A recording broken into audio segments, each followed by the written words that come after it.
Hi everyone 2027 2028 ఈ విద్యా సంవత్సరం సంబంధించి మీలో ఎవరైనా Navodaya schools, Sainik schools, Rashtriya military schools ఈ మూడు స్కూల్స్ కి సంబంధించి ఎంట్రన్స్ ఎగ్జామ్ రాయాలంటే అసలు మీకు ఉండవలసిన అర్హతలు ఏంటి, ఎలిజిబిలిటీ ఏంటి అనే దాని గురించి మనం ఈ వీడియోలో డిస్కస్ చేసుకుందాం. ఇంకా సింపుల్ గా చెప్పాలంటే మీ పిల్లలు ఈ మూడు స్కూల్స్ సంబంధించి ఎంట్రన్స్ ఎగ్జామ్ రాయాలంటే మీ పిల్లలు ఏ క్లాస్ చదువుతూ ఉండాలి, నెక్స్ట్ ఏజ్ ఎంత ఉండాలి, నెక్స్ట్ జనరల్ గా ఈ మూడు స్కూల్స్ కి సంబంధించి నోటిఫికేషన్స్ అనేవి ఏ మంత్ లో రిలీజ్ అవ్వచ్చు, అలాగే ఎంట్రన్స్ ఎగ్జామ్ అనేది మనకి ఏ మంత్ లో ఉండొచ్చు. సో ఈ పాయింట్స్ అన్నిటి గురించి మనం ఈ వీడియోలో డిస్కస్ చేసుకున్నాం. అది కూడా ఒక్కొక్క స్కూల్ పాయింట్ ఆఫ్ లో మాట్లాడుతున్నాం ఫస్ట్ వన్. అలాగే ఈ వీడియోలో నేను ఏదైతే ఇన్ఫర్మేషన్ ఇస్తున్నానో ఇదంతా కూడా 6th class entrance exam point of లో మాత్రమే మాట్లాడుతాను. మనందరికీ తెలిసిందే ఈ మూడు స్కూల్స్ సంబంధించి 6th క్లాస్ కి అడ్మిషన్ ఉంటుంది, అలాగే 9th క్లాస్ కూడా అడ్మిషన్ ఉంటుంది. బట్ నేనేం చెప్తాను, ఈ వీడియోలో మాట్లాడే ప్రతి ఎలిజిబిలిటీ కూడా మనకి 6th class entrance exam point of లో మాత్రమే మాట్లాడుతాను. నెక్స్ట్ వీడియోలో నేను 9th class exam point of లో మాట్లాడతాను. సో ఫస్ట్ నవోదయ స్కూల్ గురించి తీసుకుందాం. ఫస్ట్ ఏం చేద్దామంటే ఎలిజిబిలిటీ గురించి తర్వాత మాట్లాడుకుందాం. ఫస్ట్ ఈ నవోదయ స్కూల్స్ గురించి వాట్ మాట్లాడుకుందాం. ఈ నవోదయ స్కూల్స్ అనేవి గవర్నమెంట్ స్కూల్స్. ఫస్ట్ పాయింట్ ఏంటి, ఈ నవోదయ స్కూల్స్ అనేవి గవర్నమెంట్ స్కూల్స్. అలాగే ఈ నవోదయ స్కూల్స్ అనేవి ప్రతి డిస్ట్రిక్ట్ లో ఒక స్కూల్ ఉంటుంది, అంటే ఈచ్ డిస్ట్రిక్ట్ లో ఒక స్కూల్ ఉంటుంది. నెక్స్ట్ థర్డ్ పాయింట్, ఇక్కడ అంతా కూడా సిబిఎస్ఈ సిలబస్ ఉంటుంది. ఫోర్త్ పాయింట్, ఇక్కడ టీచ్ చేసేంతా కూడా ఇంగ్లీష్ మీడియం లో మాత్రమే టీచ్ చేస్తారు. ఫిఫ్త్ పాయింట్, ఇక్కడంతా కూడా మనకి ఫీజు అనేది అసలు ఏమి ఉండదు, అంటే ఫ్రీ అన్నమాట, ఫ్రీ ఎడ్యుకేషన్ ఇక్కడంతా కూడా. అలాగే ఈ స్కూల్లో కనుక మనకి సీట్ వస్తే ఎడ్యుకేషన్ ఫ్రీ ఇస్తారు, అలాగే యూనిఫామ్ ఫ్రీగా ఇస్తారు, అకామిడేషన్ అంటే హాస్టల్ వస్తే ఫ్రీగా ఇస్తారు, ఫుడ్ కూడా మనం పెడతారు. సో ప్రతిది కూడా ఒక రకంగా చెప్పాలంటే ఫ్రీ అనమాట. సో ఎవరైతే మిడిల్ క్లాస్ పేరెంట్స్ ఉంటారో, అలాగే పూర్ ఎవరైతే ఉంటారో, మా పిల్లలకు సంబంధించి మేము చదువు అనేది అఫోర్డ్ చేయలేకపోతాం అనుకుంటే మాత్రం మీకు ఈ స్కూల్ అనేది బెస్ట్ చాయిస్. మీకు ఆల్రెడీ చెప్పినగా నవోదయ స్కూల్లో సీట్ వస్తే free education up to intermediate వరకు కూడా మనం చదివించుకోవచ్చు. సో అదే స్కూల్ గురించి ఇప్పుడు ఏం చేద్దామంటే ఎలిజిబిలిటీ గురించి మాట్లాడుతున్నాం. ఫస్ట్ నవోదయ 6వ తరగతికి సంబంధించి నోటిఫికేషన్ అనేది ఏ మంత్ లో రావచ్చు, జూన్ గానీ జూలై గానీ మనం ఎగ్జాక్ట్ గా చెప్పలేమండి, అర్థమైందా? So last year, before last year, అంతకుముందు ఇయర్ సంబంధించి డేటా అంతా తీసుకొని దాని ప్రకారం మాత్రం మాట్లాడుతాను. సో నవోదయ 6వ తరగతికి సంబంధించి నోటిఫికేషన్ అనేది జూన్ లో కానీ జూలైలో కానీ రావచ్చు. నెక్స్ట్ ఎగ్జామ్ అనేది, సో ఈ స్కూల్లో సీట్ రావాలంటే ప్రతి ఒక్కరు కూడా ఎంట్రన్స్ ఎగ్జామ్ రాయవలసి ఉంటుంది. సో ఎంట్రన్స్ ఎగ్జామ్ వచ్చి మనకి డిసెంబర్ లో కానీ జనవరిలో కానీ ఉండొచ్చు. నెక్స్ట్ ఈ నవోదయ 6వ తరగతికి అప్లై చేయాలంటే మన పిల్లలు ఏ క్లాస్ చదువుతూ ఉండాలి, అంటే ఏ క్లాస్ చదివే వాళ్ళు eligible. 5th class running. 5th class running అంటే ఏంటి, 5th క్లాస్ లో ఉండాలి. ఇంకా సింపుల్ గా మీకు అర్థమైనా చెప్పాలంటే, సో ఎవరైతే జూన్ జూలై కల్లా, ఈ 2026 జూన్ జూలై కల్లా ఎవరైతే 5th క్లాస్ లో ప్రమోట్ అయ్యి 5th క్లాస్ లో రన్నింగ్ ఉంటారో వాళ్ళందరూ కూడా అప్లై చేసుకోవచ్చు. చాలా మంది ఏమడుగుతారు, సార్ 6th క్లాస్ రన్నింగ్ లోనే అప్లై చేసుకోవచ్చా? లేదండి, దే ఆర్ నాట్ ఎలిజిబుల్. వాళ్ళకి ఎలిజిబిలిటీ లేదు. ఓన్లీ ఈ జూన్ జూలై వచ్చేసరికల్లా ఎవరైతే 5th క్లాస్ లో ప్రమోట్ అవ్వాలి, కంప్లీట్ అవ్వడం ప్రమోట్ అయ్యి ఎవరైతే 5th క్లాస్ రన్నింగ్ లో ఉంటారో వాళ్ళు మాత్రం అప్లై చేసుకోవాలి. నెక్స్ట్ ఏజ్ ఎంత ఉండాలి, ఇక్కడ చూడండి మీకు 2 డేట్లు కనబడుతున్నాయి ఇక్కడ. ఒకటేమో 1/5/2015, ఇంకోటి వచ్చి 31/7/2018. మీ పిల్లలకు సంబంధించి డేట్ ఆఫ్ బర్త్ అనేది ఈ 2 డేట్స్ మధ్యలో ఉండాలి. ఫస్ట్ పాయింట్ అండి, మీ పిల్లలకు సంబంధించి డేట్ ఆఫ్ బర్త్ అనేది ఈ 2 డేట్స్ మధ్యలో ఉండాలి. లేదు అంటే ఫస్ట్ డేట్ ఎగ్జాక్ట్ గా ఉన్నా వాళ్ళు ఎలిజిబుల్ అవుతారు, లేదు అంటే సెకండ్ డేట్ ఏదైతే ఉందో ఎగ్జాక్ట్ మీ పిల్లలకు సంబంధించిన డేట్ ఆఫ్ బర్త్ ఈ డేట్ ఉన్నా సరే మీ పిల్లలు ఎలిజిబుల్ అవుతారు. So both dates are include, అంటే ఏంటి, ఈ డేట్స్ ఉన్నా కూడా మనకి ఎలిజిబుల్ అవుతారు, ఈ 2 డేట్స్ మధ్యలో డేట్ ఆఫ్ బర్త్ ఉన్నా కూడా ఎలిజిబుల్ అవుతారు. సో అర్థమైంది కదా నవోదయ సంబంధించి. నెక్స్ట్ సైనిక్ 6వ తరగతి. సైనిక్ స్కూల్స్ కి అప్లై చేయాలి అంటే మన పిల్లలకు ఉండవలసిన, అది కూడా 6th క్లాస్ కి అప్లై చేయాలంటే మన పిల్లలకు ఉండవలసిన ఎలిజిబిలిటీ, అర్హతలు ఏంటి, సో దీని గురించి తర్వాత మాట్లాడదాం. ఫస్ట్ స్కూల్స్ గురించి మాట్లాడుతున్నాం. ఈ సైనిక్ స్కూల్స్ అనేవి మనకి ఓల్డ్ సైనిక్ స్కూల్స్ అనేవి ఇండియా మొత్తం మీద 33 ఉన్నాయి. అలాగే లాస్ట్ 2-3 ఇయర్స్ నుంచి కూడా న్యూ సైనిక్ స్కూల్స్ ని ఇంట్రడ్యూస్ చేస్తారు. టోటల్ గా 70+ ఎన్నో స్కూల్స్ ఉన్నాయి, నాట్ ఎగ్జాక్ట్లీ 70+ ఎన్నో స్కూల్స్ ఉన్నాయి. సో చాలా మంది టార్గెట్ చేసేది ఓల్డ్ సైనిక్ స్కూల్స్ ని టార్గెట్ చేస్తారు, ఎందుకంటే చాలా చాలా మంచి స్కూల్స్. మళ్ళీ ఒకసారి రిపీట్ చేస్తాం, ఈ Sainik schools, old Sainik schools అనేవి ఇండియా మొత్తం మీద 33 సైనిక్ స్కూల్స్ ఉన్నాయి. అలాగే ఏపీకి వచ్చి 2 ఓల్డ్ సైనిక్ స్కూల్స్ ఉన్నాయి. ఒకటేమో కోరుకొండ సైనిక్ స్కూల్, ఇంకోటేమో కలికిరి సైనిక్ స్కూల్. ఈ కోరుకొండ సైనిక్ స్కూల్ వచ్చి మనకి విజయనగరం జిల్లాలో ఉంది, ఈ కలికిరి సైనిక్ స్కూల్ చిత్తూరు జిల్లా ఉంది. ఇవి కూడా మనకి గవర్నమెంట్ స్కూల్సే, కానీ చాలా చాలా మంచి స్కూల్స్. నెక్స్ట్ తెలంగాణకు వచ్చి ఒక్కటి కూడా మనకి ఓల్డ్ సైనిక్ స్కూల్ అయితే లేదండి. లాస్ట్ 1 year బిఫోర్ వరకు కూడా మనకి తెలంగాణ వాళ్ళు కూడా ఏపీలో ఏవైతే 2 సైనిక్ స్కూల్స్ ఉన్నాయో వాటికి వాళ్ళు లోకల్ అయ్యేవారు. బట్ లాస్ట్ 2 years నుంచి వాళ్ళకి లోకల్ స్టేటస్ తీసేసి వాళ్ళు కూడా నాన్ లోకల్ చేస్తారు. దీనివల్ల ప్రాబ్లం ఏంటంటే వాళ్ళు నాన్ లోకల్ అవడం వల్ల సీట్స్ అనేవి చాలా చాలా తక్కువగా ఉంటాయి. దానివల్ల రీసెంట్ గా కూడా తెలంగాణ వాళ్ళు చాలా మందికి కూడా ఏపీలో ఉన్న ఏ సైనిక్ స్కూల్ కూడా మాక్సిమం సెలెక్ట్ డెవలప్ అయ్యారు. దాని ప్రాబ్లం ఏంటి, వాళ్ళు నాన్ లోకల్ అయిపోవడం వల్ల సీట్లు అనేవి చాలా తక్కువగా కేటాయించారు. దానివల్ల వాళ్ళకి సీట్ వచ్చే ఛాన్స్ తక్కువ అయిపోయింది. సో తెలంగాణ గుర్తుపెట్టుకొని ఏపీలో ఏవైతే 2 ఓల్డ్ సైనిక్ స్కూల్స్ అవి మీకు లోకల్ అయితే కాదు, నాన్ లోకల్ కింద తీసుకుంటున్నారు. సో అర్థమైంది కదా. నెక్స్ట్ ఇంకో పాయింట్ ఏంటి, ఇక్కడ కూడా సేమ్ ఉంటారు, సిబిఎస్ఈ సిలబస్ ఉంటుంది, నెక్స్ట్ ఇంగ్లీష్ మీడియం ఉంటుంది, హాస్టల్లో ఉండి చదువుకోవాలి. నెక్స్ట్ ఫీజు గురించి చెప్తాను. ఇంతకు నవోదయ గురించి చెప్పినప్పుడు నవోదయలో ఒకవేళ సీట్ వస్తే ఫీజు అనేది మనం ఏమి పే చేయక్కలని చెప్పాను కదా. బట్ ఇక్కడ మాత్రం మనకి సీట్ వస్తే సైనిక్ స్కూల్ ఎంట్రన్స్ ఎగ్జామ్ రాసిన తర్వాత సీట్ వస్తే మాత్రం యూ హ్యావ్ టు పే 1,50,000 అండి. ఎస్, 1,50,000 యావరేజ్ గా అయితే మనం కట్టాలి. అప్రాక్సిమేట్ గా 1,50,000 కట్టాలి. మీరు అడగచ్చు అదేంటి సార్ ఇంత ఫీజు ఉంది ఏంటి సార్, అంతేనండి. సైనిక్ స్కూల్లో మీకు ర్యాంక్ 1 వచ్చినా, ఎంత మంచి ర్యాంక్ వచ్చినా సరే మీ పిల్లలు ఇయర్ వైజ్ వచ్చి మనకి 1,50,000 అయితే మీరు కట్టాలి. బట్ ఎడ్యుకేషన్ ఇక్కడ చాలా చాలా బాగుంటుంది. సో ఇప్పుడు ఏం చేద్దాం అంటే ఎలిజిబిలిటీ గురించి మాట్లాడుతుంది. అంటే సైనిక్ స్కూల్ 6వ తరగతికి అప్లై చేయాలి అంటే అసలు ఎలిజిబిలిటీ ఏంటంటే, first Sainik school 6th class notification ఎప్పుడు వస్తుంది sir? Yes, October or November అండి. ఈవెన్ 9th క్లాస్ నోటిఫికేషన్ కూడా కలిపే ఇస్తాడు. Sainik 6th class, Sainik 9th class 2 notification కలిపే ఇస్తాడు. బట్ ఈ వీడియోలో మనం 6th క్లాస్ పాయింట్ ఆఫ్ లో మాట్లాడుకుంటున్నాం కాబట్టి సో నోటిఫికేషన్ ఏ మంత్ లో రావచ్చు, అక్టోబర్ లో కానీ నవంబర్ లో కానీ రావచ్చు.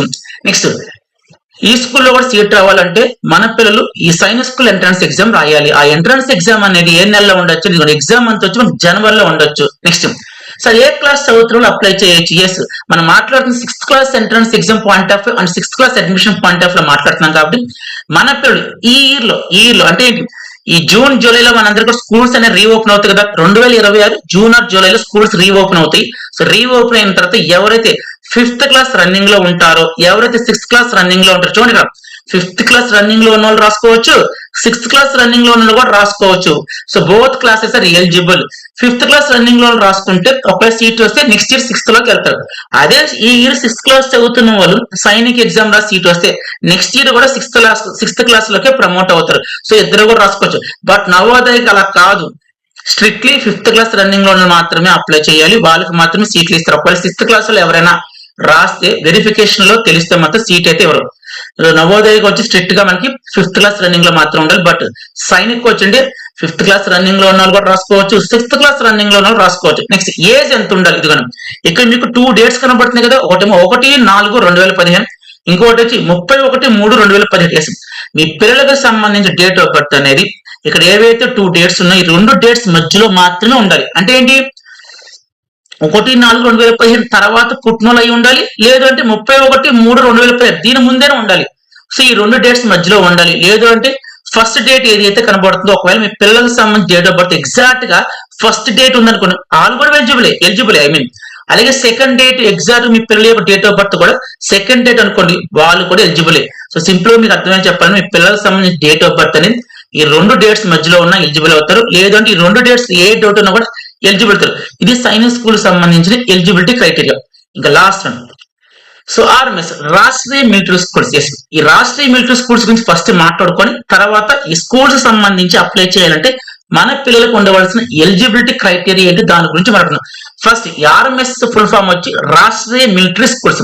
ఈ రాష్ట్రీయ మిలిటరీ స్కూల్స్ అనేవి ఇండియా మొత్తం మీద 5 స్కూల్స్ ఉన్నాయి. నెక్స్ట్ ఇక్కడ కూడా సేమ్ సిబిఎస్ఈ సిలబస్ ఉంటుంది, ఇంగ్లీష్ మీడియం ఉంటుంది, హాస్టల్ ఉండే చదువుకోవాలి. సార్ మరి ఈ స్కూల్ కి ఫీజు ఉంటుందా? ఎస్, ఫీజు ఉంటుందండి. ఈ స్కూల్స్ కూడా ఫీజు ఉంటుంది. మీకు ఫీజు లేని స్కూల్ అండి ఒక నవోదయం మాత్రమే. సైన్స్ స్కూల్లో కనుక సీట్ వస్తే 1,50,000 ఫీజు అనేది పే చేయాలి. ఎవ్రీ ఇయర్ కూడా పే చేయాలి. అలాగే ఎవ్రీ ఇయర్ కూడా 10% అయితే ఇంక్రీజ్ అవుతుంది సైన్స్ స్కూల్. బట్ ఆర్ఎంఎస్ కి వచ్చి కూడా మీకు సీట్ వస్తే ఈ స్కూల్లో కూడా మనం ఫీజు పే చేయాలి. కానీ సైనిక్ స్కూల్ అంతా మనం పే చేయక్కర్లేదు. ఇక్కడ ఇయర్లీ వచ్చి అప్రాక్సిమేట్ గా 60,000 కానీ 70,000 కానీ ఉంటుంది. క్లియర్ గా అర్థమైంది కదా. నెక్స్ట్ ఈ ఆర్ఎంఎస్ కూడా 6th క్లాస్ మనం అప్లై చేయాలంటే మన పిల్లలకు ఉండవలసిన అర్హతలు ఏంటి దాని గురించి మాట్లాడుతుంది. సో ఫస్ట్ నోటిఫికేషన్ అనేది ఏ మంత్ లో రావచ్చు, సెప్టెంబర్ కానీ అక్టోబర్ లో కానీ రావచ్చు. నెక్స్ట్ ఈ స్కూల్లో కూడా సీట్ రావాలంటే మన పిల్లలు ఎంట్రన్స్ ఎగ్జామ్ రాయాలి. ఆ ఎంట్రన్స్ ఎగ్జామ్ అనేది ఏ మంత్ లో జరగచ్చు అంటే డిసెంబర్ లో జరుగుతుంది. ఇది గుర్తుపెట్టుకోండి. నెక్స్ట్ ఈ 6th class RMS 6th class కి అడ్మిషన్ కోసం మనం అప్లై చేయాలంటే మన పిల్లలు ఈ ఇయర్ 2026లో ఏ క్లాస్ చదువుతూ ఉండాలి, సేమ్ 5th క్లాస్ రన్నింగ్ ఉన్న వాళ్ళు కూడా మనం అప్లై చేసుకోవచ్చు, 6th క్లాస్ రన్నింగ్ లో కూడా అప్లై చేసుకోవచ్చు. 5th క్లాస్ రన్నింగ్ లో అప్లై చేస్తే ఒకవేళ సీట్ వస్తే నెక్స్ట్ ఇయర్ 6th సీట్ ఇస్తారు. అలా కాకుండా ఈ ఇయర్ 6th క్లాస్ రన్నింగ్ ఉన్న వాళ్ళు ఎవరైనా ఎగ్జామ్ రాస్తే ఒకవేళ సీట్ వస్తే నెక్స్ట్ ఇయర్ కూడా మనం RMS స్కూల్స్ లో 6th క్లాస్ లో మాత్రమే చదవాలి. Next age same signs school కి ఏదైతే ఏజ్ అనేది క్రైటీరియా ఇచ్చారో ఇక్కడ కూడా సేమ్ అండి. మీ పిల్లలకు సంబంధించిన డేట్ ఆఫ్ బర్త్ అనేవి ఇక్కడ 2 డేట్స్ కనబడుతున్నాయి కదా, ఈ 2 డేట్స్ మధ్యలో ఉండాలి. లేదు అంటే ఫస్ట్ డేట్ ఎగ్జాక్ట్ గా సేమ్ ఇలాగే మీ పిల్లలకు ఎలిజిబుల్ అవుతారు, సెకండ్ డేట్ అనేది సేమ్ మీ పిల్లల యొక్క డేట్ ఆఫ్ బర్త్ ఎలిజిబుల్ అవుతారు. సో అర్థమైంది కానీ ఇది 3 స్కూల్స్ సంబంధించిన ఇన్ఫర్మేషన్, అలాగే ఎలిజిబిలిటీ క్రైటీరియా. ఇక్కడ మీకు డౌట్ రావచ్చు, సార్ నవోదయ స్కూల్స్ గురించి చెప్పారు, అలాగే సైన్స్ స్కూల్స్ గురించి చెప్పారు, అలాగే RMS స్కూల్స్ గురించి చెప్పారు. ఇంకో పాయింట్ RMS స్కూల్స్ గురించి ఇంకో పాయింట్ చెప్పడం మర్చిపోయాను. నవోదయ స్కూల్స్ అనే ఎవ్రీ డిస్ట్రిక్ట్ లో ఒకటి ఉంటుంది, ప్రతి జిల్లాలో ఒక స్కూల్ ఉంటుంది. అలాగే సైన్స్ స్కూల్స్ తీసుకుంటే ఇండియా మొత్తం మీద old science schools government schools మనకి 33 ఉన్నాయి. ఈ 33లో ఏపీలో 2 స్కూల్స్ ఉన్నాయి, ఒకటేమో విజయనగరం, ఇంకోటేమో చిత్తూరు జిల్లా. తెలంగాణలో మాత్రం ఒక్క స్కూల్ కూడా లేదు. Of course new science schools అయితే ఇంట్రడ్యూస్ చేస్తున్నారు, బట్ చాలా మంది పేరెంట్స్ టార్గెట్ చేసేది ఓల్డ్ సైన్స్ స్కూల్స్. ఎందుకు న్యూ సైన్స్ స్కూల్ టార్గెట్ చేయాలంటే ఈ 2-3 ఇయర్స్ బ్యాక్ మాత్రమే ఇంట్రడ్యూస్ చేశారు కాబట్టి అది ఎడ్యుకేషన్ ఎలా ఉంటుంది, ఇన్ఫ్రాస్ట్రక్చర్ ఎలా ఉంటుంది అదంతా కూడా తెలియదు కాబట్టి ఎవరు కూడా రిస్క్ చేయరు. సో అర్థమైంది కదా. నెక్స్ట్ RMS వరకు వస్తే ఇది గుర్తుపెట్టిన, RMS వరకు వస్తే ఇండియా మొత్తం మీద 5 స్కూల్స్ ఉన్నాయి. ఏపీ తెలంగాణలో ఒక్క RMS స్కూల్ కూడా లేదు. నెక్స్ట్ ఎగ్జామ్ సెంటర్స్ గురించి మాట్లాడతాం. నవోదయ ఎగ్జామ్ సెంటర్ అనేది మీరు ఏ డిస్ట్రిక్ట్ లో ఉంటారో, ఏ డిస్ట్రిక్ట్ లో మీకు రెసిడెన్స్ ఉంటుందో ఆ డిస్ట్రిక్ట్ లోనే సెంటర్ ఉంటుంది, ఎగ్జామ్ సెంటర్, అది గుర్తుపెట్టుకోండి. సో నెక్స్ట్ వచ్చి మనకి సైన్స్ స్కూల్ యొక్క ఎగ్జామ్ రిటన్ ఎగ్జామ్ రాయాలి కదా, ఆ రిటన్ ఎగ్జామ్ సంబంధించి ఎగ్జామ్ సెంటర్ అనేది మీకు నచ్చిన ప్లేస్ లో పెట్టుకోవచ్చు. కొన్ని సెంటర్స్ అయినా డిస్ప్లే చేస్తారు. సో మాది ఏలూరు, మాకు దగ్గరలో ఏంటంటే మాకు విజయవాడ ప్రిఫర్ చేస్తాం మేము. విజయవాడ ఇస్తారు, నెక్స్ట్ వచ్చి గుంటూరు ఇస్తారు, నెక్స్ట్ తిరుపతి ఇస్తారు, ఇటు పక్క వెళ్తేనేమో తాడేపల్లిగూడెం ఇస్తారు, రాజమండ్రి ఇస్తారు, వైజాగ్ ఇస్తారు, తిరుపతి, ఇలాంటి సెంటర్స్ అన్ని కూడా ఇస్తారు. మీకు నచ్చిన సెంటర్స్ మీరు పెట్టుకోవచ్చు. కానీ తెలంగాణకు వచ్చి 2 సెంటర్లు అనమాట, 2 సెంటర్లు, ఒకటి వరంగల్, ఇంకోటి హైదరాబాద్ అనుకుంటా, మేబీ ఐఎమ్ నాట్ షూర్. చెప్తే మీకు 2 తెలంగాణకు వచ్చి 2 సెంటర్లు ఉంటాయి, పెట్టుకోవచ్చు. కానీ RMS అలా కాదండి. RMS ఒకవేళ మనం అప్లై చేస్తే తర్వాత రిటన్ ఎగ్జామ్ రాయాలి కదా, ఆ రిటన్ ఎగ్జామ్ సెంటర్స్ అనేవి ఏపీ తెలంగాణలో ఎక్కడా లేవు. ఒకవేళ మీరు అప్లై చేస్తే మాత్రం అయితే తమిళనాడు చెన్నైలు రాసుకోవాలి, లేదు అంటే కర్ణాటకలు రాసుకోవాలి. ఇది గుర్తుపెట్టుకోండి. సో ఇదే ఈ స్కూల్స్ సంబంధించిన ఇన్ఫర్మేషన్. నెక్స్ట్ ఇంకో పాయింట్ చెప్పేసాం సార్, అసలు ఈ 3 స్కూల్స్ ఏది బెస్ట్ స్కూల్స్ సార్? చాలా మంది పేరెంట్స్ అని అడిగే క్వశ్చన్ అంటే, సార్ ఈ 3 స్కూల్స్ లో ఏది బెస్ట్ స్కూల్ అంటే నేను చెప్పింది ఏంటంటే, అసలు ఫస్ట్ ఆఫ్ ఆల్ ఈ 3 స్కూల్స్ మనం కంపేర్ చేయకూడదు. అదేంటి సార్ అలా మాట్లాడుతున్నారు, ఎందుకు కంపేర్ చేయకూడదు అంటే, ఫస్ట్ నవోదయ తీసుకుందాం. నవోదయలో మీకు ఫెసిలిటీస్ ఆల్రెడీ చెప్తాను. ఏంటి, ఒకవేళ సీట్ వస్తే free education, not only free education, uniform ఇస్తారు, టెక్స్ట్ బుక్స్ ఇస్తారు, ఫుడ్ ఇస్తారు, హాస్టల్ ఇస్తారు, ఎవ్రీథింగ్ ఫ్రీ ఇస్తారు. సో అక్కడ CBSE సిలబస్ ఉంటుంది, ఇంగ్లీష్ మీడియం ఉంటుంది, ఎవ్రీథింగ్ ఉంటుంది అనమాట. సో అక్కడ ఫీజు ఏమీ లేదు. అయ్యే ఫెసిలిటీస్ మనకి సైన్స్ స్కూల్లో RMS స్కూల్లో కూడా ఇస్తున్నారు. కానీ ఇక్కడ ఎంత పే చేయించుకున్నారు, సైన్స్ స్కూల్లో అయితే మాత్రం 1,50,000 పే చేయించుకుంటారు ప్రతి ఇయర్ కూడా. RMS లో 60,000 70,000 పే చేసుకుంటారు. మరి ఇక్కడ మనం ఇంత మనీ కడుతున్నప్పుడు అక్కడ అసలు ఏ మనీ కట్టినప్పుడు కొంచెం డిఫరెన్స్ ఉంటుంది కదా, ఉండాలి. సో అలా నుంచి ఇప్పుడు కంపేర్ చేయకూడదు కదా. ఫ్రీ స్కూల్స్ తగ్గట్టుగా స్టాండర్డ్స్ మెయింటైన్ చేస్తాయి. అలాగే కొంచెం మనీ కట్టించుకుని, కొంచెం కాదు కొంచెం గట్టిగానే కట్టించుకున్నారు. సో మనీ కట్టించుకున్నారు కాబట్టి దీనికి తగ్గ స్టాండర్డ్స్ తీసుకుంటాయి. సో దయచేసి 2 స్కూల్స్ కూడా కంపేర్ చేయొద్దు. ఒకవేళ పూర్ అయితే మాత్రం, అలాగే మీ పిల్లలకు సంబంధించి ఎడ్యుకేషన్ అనేది సార్ మేము ఫీజు అనేది ఎఫోర్డ్ చేయలేకపోతుంటే మాత్రం Navodaya is the best option. వెళ్ళిపోండి, ఇంటర్మీడియట్ వరకు కూడా మీ పిల్లలకు సంబంధించి ఎడ్యుకేషన్ అనేది కంప్లీట్ అయిపోతుంది. కానీ నేను చెప్పేది ఏంటంటే, ఈ 3 స్కూల్స్ లో కూడా RMS స్కూల్స్ చాలా బాగుంటాయండి. ఇక్కడ స్టాండర్డ్స్ అనే హై రేంజ్ లో ఉంటాయి RMS స్కూల్స్ లో. ఫీజు 60,000 70,000. కానీ ఒకవేళ ఈ స్కూల్లో RMS స్కూల్లో మీ పిల్లలు సీట్ వస్తే మాత్రం లైఫ్ సెటిల్ అయిపోతుంది. సో RMS ని ఇంకో విషయం చెప్పాలి, RMS కి వేకెన్సీస్ అనేవి చాలా తక్కువ ఉంటాయి. అంటే మన క్యాస్ట్ కి వచ్చి 1-2 ఉంటాయి అంతే. ఇండియా మొత్తమే చెప్తాను, 5 స్కూల్స్ ఉంటాయని చెప్తున్నాక మీకు. సో ఇండియా మొత్తం మీద మన క్యాస్ట్ కి వచ్చి 1-2 ఉంటుంది. సో ఇదండి ఈ 3 స్కూల్స్ సంబంధించిన ఇన్ఫర్మేషన్. మీకు డౌట్ లో వచ్చి అసలు ఈ ఇన్ఫర్మేషన్ ఇప్పుడు ఎందుకు ఇస్తున్నాం అని చెప్పి, ఏమీ లేదని. అసలు మీకు నోటిఫికేషన్ ఎప్పుడు పడుతుంది, ఎగ్జామ్ ఎప్పుడు ఉంటుంది, అలాగే మన పిల్లలు అసలు ఎలిజిబుల్ అవుతారు, ఏజ్ ఎంత ఉంటుంది, ఎన్ని తెలిస్తేనే కదా మీ పిల్లలకు సంబంధించి ప్రిపరేషన్ అది మీరు స్టార్ట్ చేయొచ్చు, అవునా కదా. సో అందు గురించి ఇన్ఫర్మేషన్ ఇచ్చాను. అలాగే చాలా మంది పేరెంట్స్ రిక్వెస్ట్ చేశారు, సార్ అసలు ఏజ్ ఎంత ఉండాలి ఏంటి అని చెప్పి, అందుకే వీడియో చేశాను. సో ఈ వీడియో అనేది ఉపయోగించుకోండి. అలాగే మీ ఫ్రెండ్స్ ఎవరికైనా ఒకవేళ అవసరమైతే వీడియోని షేర్ చేయండి. సో వీడియో లైక్ చేయండి, కామెంట్ చేయండి. అలాగే మన ఛానల్ ఎవరైనా సబ్స్క్రైబ్ చేయాలని ఛానల్ కూడా సబ్స్క్రైబ్ చేయండి. Thanks so much and by.